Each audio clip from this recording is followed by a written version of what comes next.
any work that should have been done prior to the game has been done. So on match day, yeah, you're not trying to cram any more information in. You're not trying to give messages to players. You know that the work's done.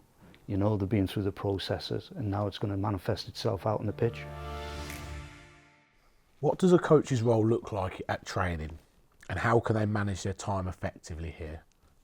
From my perspective, I'd probably say it's about what their role is at the session.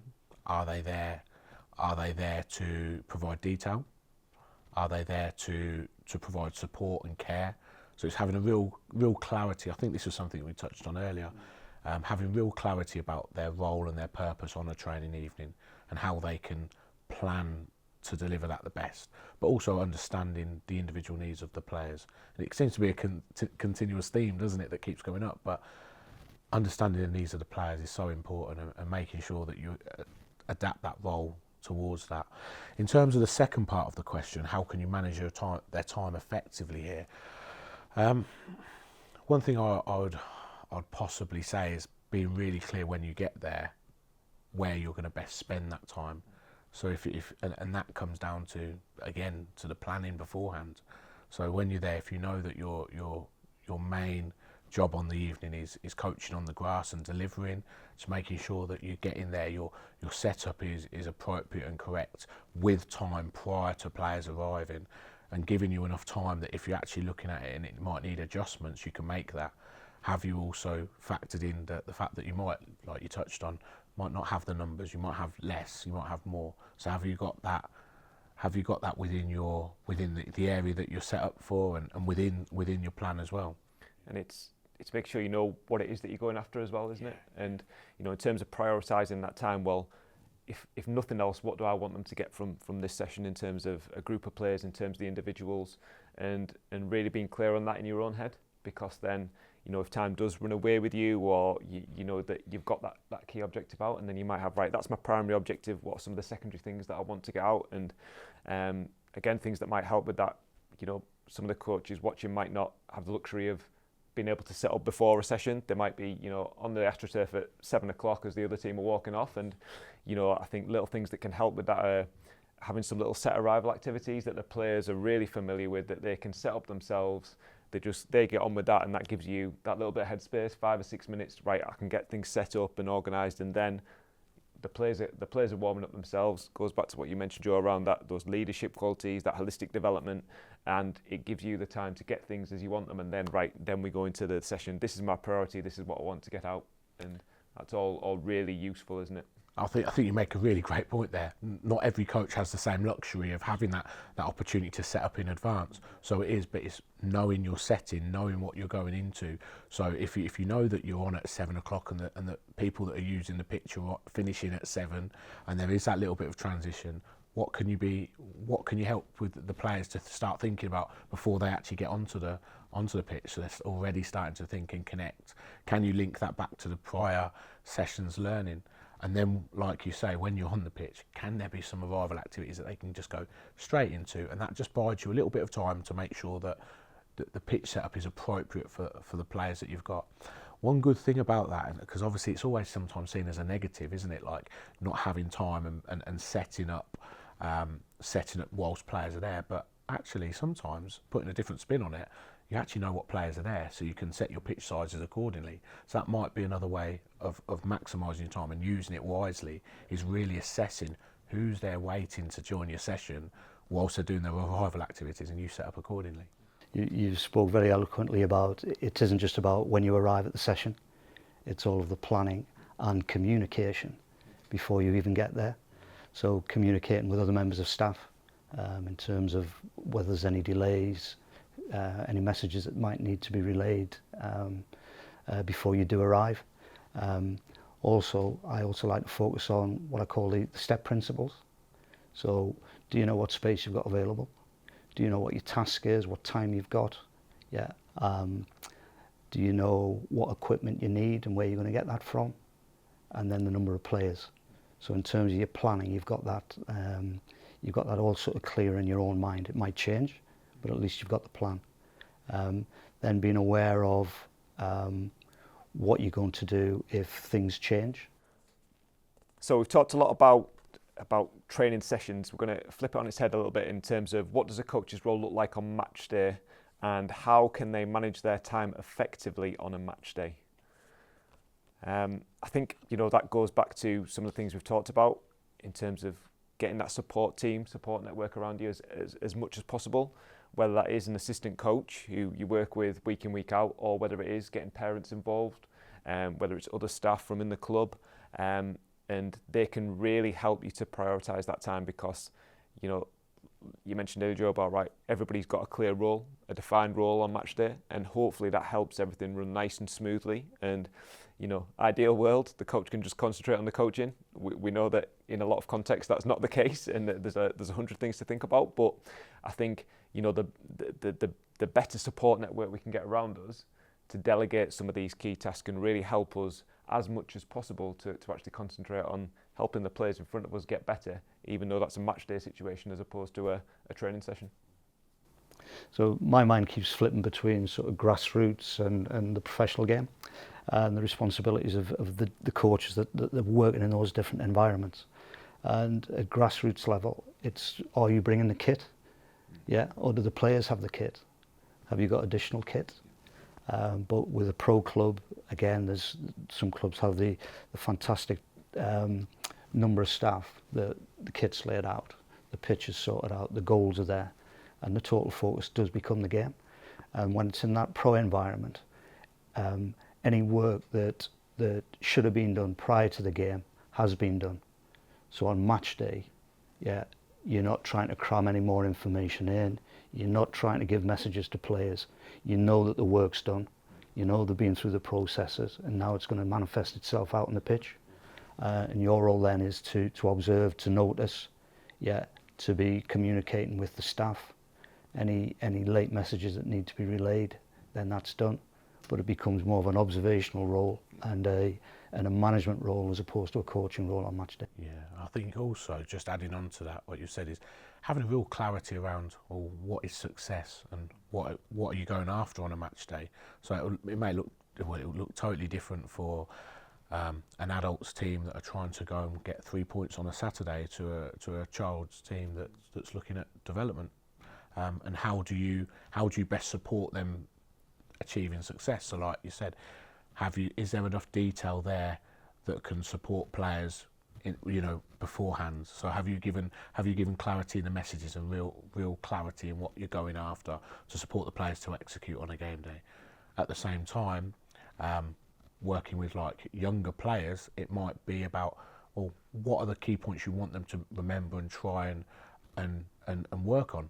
So is it about having tactics boards because that's what they really like zone into? Is it about like peer-to-peer learning and having smaller groups where, facilitating smaller groups where they can share ideas amongst themselves, and people who are confident to really, step forward can have that opportunity to do that. So it comes down to really managing the environment, but knowing what the environment is that what is defined as a success.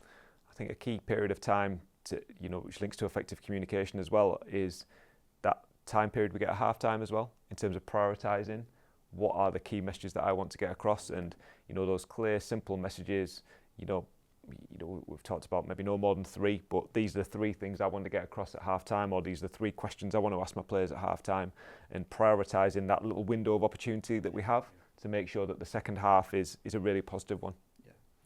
Just on that as well, actually being really, really clear on, when we're talking about prioritising our time, do things always need to be said in that moment? So we have loads of things going on where, we see lots of things that may trigger thoughts, and we might feel like we need to get out at some point, but match day might not always be the best time. It might, like you mentioned before, it's a real good opportunity to observe, and it might be the case that sometimes you just sit with a thought, and that's okay too. And as coaches, we'd really encourage people to be really, really clear on, well, what will be the outcome of saying everything you want to say at that moment because you feel you have to.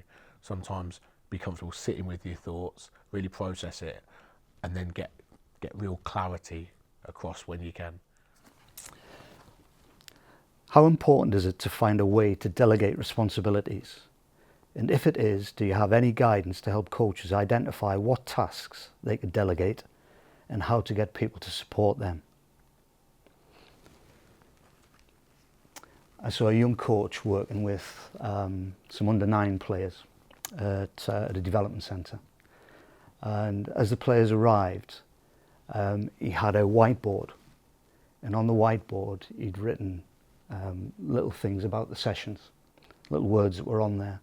And as the players arrived, he had the presents, so he welcomed them and how you doing, and smiled and acknowledged. And then asked them just to go and read the whiteboard. And then said to them, and when Jimmy comes in, could you just explain to Jimmy what we're doing tonight? Really, really powerful. Really. And absolutely. As each player came in, they were given some responsibility to like share information and extra information. He would add something extra on the board. Could you now go and just relay that to the other players? And I thought, what a fantastic way of like him not having to wait for everybody to come and relay the message. It was being passed on to the players. Now I'm sure a little bit was lost in translation, but the kids were like well onto it.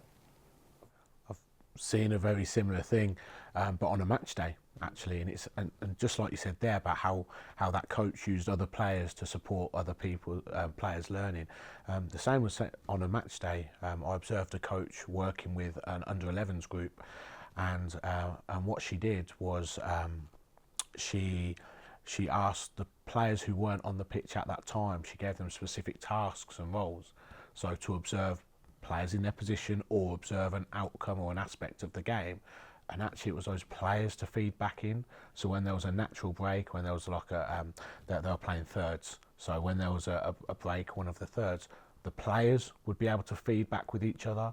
So actual peer-to-peer learning seemed really, really like encouraged. It was really powerful how people then able to challenge each other and, oh, but did that count or did this count? And then the players on the pitch, sorry, on the sides, were really able to speak in a language that everyone understood because they're the same age. It's them. And then when they went on, they had a real understanding of what they were looking at. So I think you've both given two really powerful examples, and I think what's highlighted there for me is that we often think of delegation as the parents or other adults, but both examples you've given have been actually giving the players that power, haven't we? Haven't you, in terms of giving them the roles and responsibilities? And we often talk about that holistic development of them as people as well, and that can be really powerful in terms of some of those communication skills that they can then develop. The example you gave, Joe, was brilliant in terms of that, those leadership qualities. Something I've used, similar to your example, Craig, is the work that the team I've worked for the last couple of years, and I'll get those who are the substitutes to be my little statisticians on the side, So if we've worked on, let's say, for example, switching play over the last couple of weeks in training, right, well, can you keep a record of how many times do we actually switch play quickly? Because that's what we've been focusing on. Or this week we've been working on finishing with inside the box, and right, how many times are we actually doing that? How many are on target? And then, like you say, that then provides some evidence for what you've been doing in training. It links training to the game day and provides them with that leadership role, so that even though they might not be on the pitch, they're still really important. At half-time, they're giving these messages, well, we've had this many shots, and giving some feedback. And again, it's helping to develop them as people, isn't it? Yeah. As well as just the players that they are. But also linking it back to coaching and linking it back to prioritising and managing time.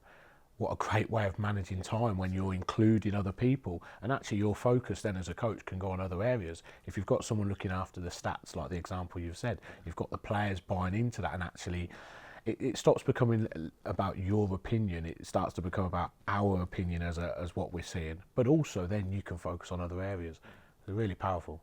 And if you're fortunate enough to have other coaches that are working with you, to work as a coaching team is as important as the players working out on the pitch together. So in planning sessions or the delivery of the session, if, again, we spoke earlier about all doing different parts of the sessions, which means that as I'm sort of focused on this particular area, somebody can be setting up something in another part of the pitch, which is going to save time in that respect. And then at the same point, once that's set up for you as coaches to then come and observe my practice, so you can then give me feedback afterwards. Do you have any advice to help coaches maintain a healthy balance between coaching and their life outside of it? I think we all love coaching, we love the involvement, but the understanding that there is life outside of coaching has become more apparent to me over a number of years. I think having family made that quite apparent, that you need to spend more time with the children, more time at home, etc. And being able to prioritise time in terms of work, family, holiday, activity becomes part of that, again, back to the planning process. When am I going to have time off? When can we get a gap within the calendar? Yeah, on a daily basis. You know, do I really need to be in at that particular point? I want to be in, but do I need to be in? Just adding to what you've just said there, I think being really clear on your boundaries, your own boundaries away from football. So, well, before we talk about boundaries, having an understanding of what you like, what you want to do, what you enjoy doing away from the job. Because yes, it is a job, or it might be a hobby if you're volunteering in grassroots, but also having other interests. And how do you respect your own time to put in boundaries where you do other things that you enjoy? So, like you quite rightly alluded to in an earlier question, that when you come back into the environment, you're at your best, you're fresh, you're focused, as opposed to like spending all your energy fixated or stuck in one environment. One thing that I know that me and another colleague, we quite regularly speak about our own boundaries. We know when the other person's working, we know when the other person's not working. So it's about respecting that other person and not contacting them when we know that that's their time for them. And I think that's also important to understand your own. Like, when's the time where you want to have downtime for you to switch off? And coming back to communication, it all goes full circle, this, doesn't it? Coming back to communicating that, making sure that people understand, you know, your boundaries and your time, and when you are available and when you're not available. And I think being really clear on that really does help. Yeah, I think it's finding something that works for you as well, doesn't it? You know, Joe, you talked about going out walking your dogs is kind of, you know, refreshes you. You know, I like to go out for a run first thing in the morning, even if it's just 20 minutes to get a little bit of fresh air and get out, and, you know, no one, you know, not take my phone, so there's no one trying to ring me, you know, and it just gives you that and then sets you up for the day. And obviously everyone has different kind of demands on their time, you know, but even if there's something you can, you know, that you can just do 5 minutes, which does refresh you and gives you that time away, or and just like you said, as best we can, factoring it in. And we know that a lot of the coaches who are watching this will, you know, have a million things going on in their life, and, you know, 10 minutes to get to training, but it's, well, you know, it might just be a case of, right, well, on the way to training, I'm going to listen to 3 songs which just, you know, help me to relax, or put on a podcast which is about something that's not football related, or, you know, and just all these little things which, you know, those maybe little mini pockets of time that we do get, how can we really use them to help us be the best version of ourselves? And like you said, Joe, you said refresh ourselves, so that then when we do go out on the pitch, or whatever role and responsibility we might have that day, that we are in a good place to be able to give the people around us that best experience. To wrap up this discussion, what are your quick-fire top tips to help coaches manage their time effectively? I think for myself, I think it would be understanding and knowing when you need to step away, and knowing when, you know, managing that time and knowing when you can bring your best.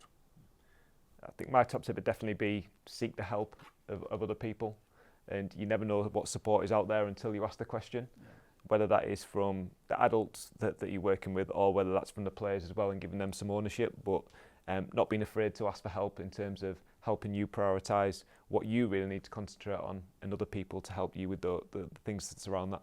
Yeah. Again, I would concur with everything that you sort of said there. Sort of final piece of advice for me would be just that prioritisation. So knowing what's the real urgent stuff that needs to be done, sorry, the real important stuff that needs to be done before it becomes urgent. Yeah, and taking time for yourself. What is it that you enjoy doing? Because we don't mind spending time on the things that we enjoy doing. What are the things that we don't enjoy doing that we perhaps procrastinate a little bit about and waste time before we do? Get rid of that procrastination. Yeah, pick it up, do it, speak to somebody about how to do it, and it's done, it's out of the way, we can move on.